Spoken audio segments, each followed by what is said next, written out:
Adapun surat edaran yang telah kami terbitkan ini dilatar belakangi oleh sejumlah persoalan yang terjadi di beberapa daerah. Yang pertama, terhambatnya pelayanan percepatan penanganan COVID-19 dan juga pelayanan kesehatan.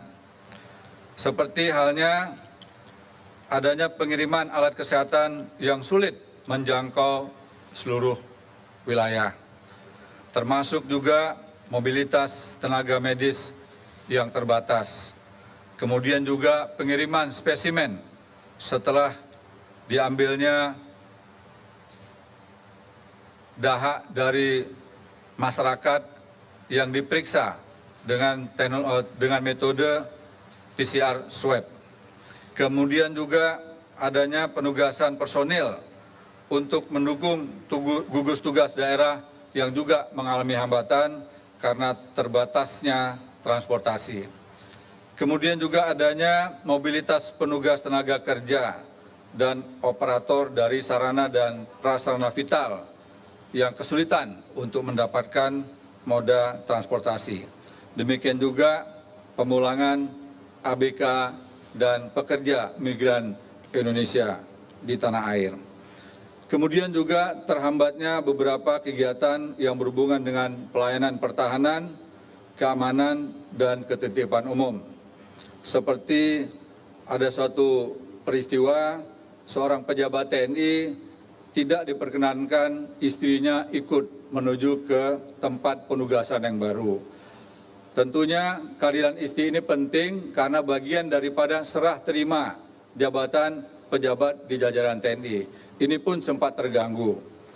Demikian juga beberapa pelayanan kebutuhan dasar dan pelayanan pendukung layanan dasar yang juga mengalami hambatan, yaitu rantai pasok kebutuhan pangan, terutama hasil pertanian, peternakan, dan juga perikanan. Dalam beberapa waktu terakhir ini, sejumlah rumah sakit dan juga dokter online memanfaatkan upaya untuk meningkatkan imunitas tubuh pasien dengan menyiapkan makanan yang berasal dari hewan laut, terutama ikan.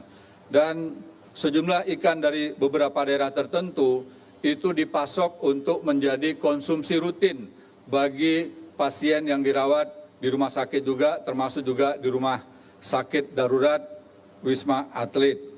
Kemudian juga terhambatnya kegiatan mobilitas tenaga kerja harian lepas seperti petani, nelayan, dan juga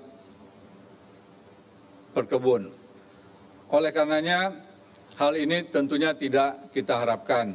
Kita ingin seluruh kebutuhan dasar masyarakat dapat terpenuhi dengan mudah.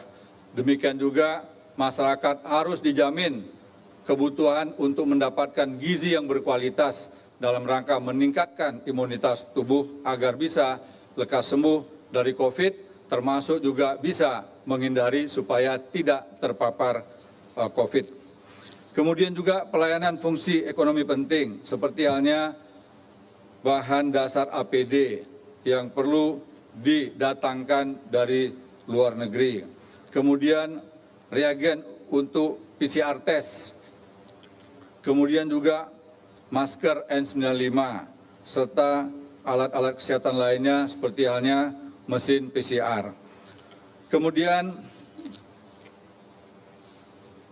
siapa saja yang dikecualikan untuk bisa melakukan kegiatan yang berhubungan dengan penanganan COVID ini? Antara lain adalah aparatur sipil negara, TNI dan Polri, pegawai BUMN, lembaga usaha, NGO yang semuanya tentunya berhubungan dengan penanganan percepatan COVID-19. Termasuk juga pengecualian diberikan kepada masyarakat yang mengalami musibah dan kemalangan seperti meninggal dan ada keluarga yang sakit keras. Demikian juga repatriasi pekerja migran Indonesia, WNI, pelajar dan mahasiswa yang akan kembali ke tanah air.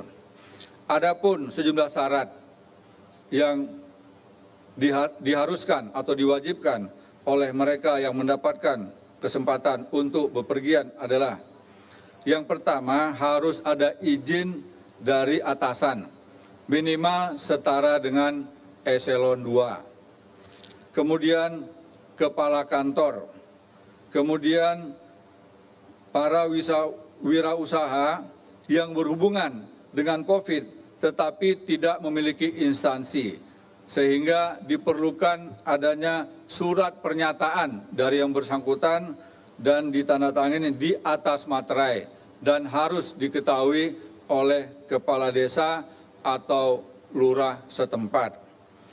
Kemudian juga masyarakat yang mendapatkan pengecualian ini wajib untuk mendapatkan surat keterangan sehat. Artinya mereka yang berpergian harus dalam keadaan sehat dan kembalinya pun harus tetap sehat. Surat keterangan ini harus diperoleh dari dokter rumah sakit, kemudian puskesmas atau klinik-klinik yang ada di daerah. Setelah melalui serangkaian pemeriksaan kesehatan, termasuk juga PCR test dan juga rapid test. Selanjutnya, kegiatan ini semuanya harus tetap dengan protokol kesehatan yang ketat. Menggunakan masker, selalu menjaga jarak, dan senantiasa menjaga kebersihan tangan, dan tidak menyentuh bagian tertentu dari wajah seperti mata, hidung, dan mulut. Serta kepergian mereka juga harus menunjukkan bukti tiket pergi dan pulang. Inilah sejumlah penjelasan yang dapat kami sampaikan dari gugus tugas sehingga dapat mengurangi atau menghilangkan keraguan-keraguan masyarakat bahwa mudik tetap dilarang. Yang ada adalah sejumlah kegiatan untuk masyarakat dan pejabat serta instansi atau pegawai yang berhubungan dengan penanganan percepatan COVID-19. Demikian, atas perhatiannya kami ucapkan terima kasih. Wabillahi taufiq wal hidayah. Wassalamualaikum warahmatullahi wabarakatuh.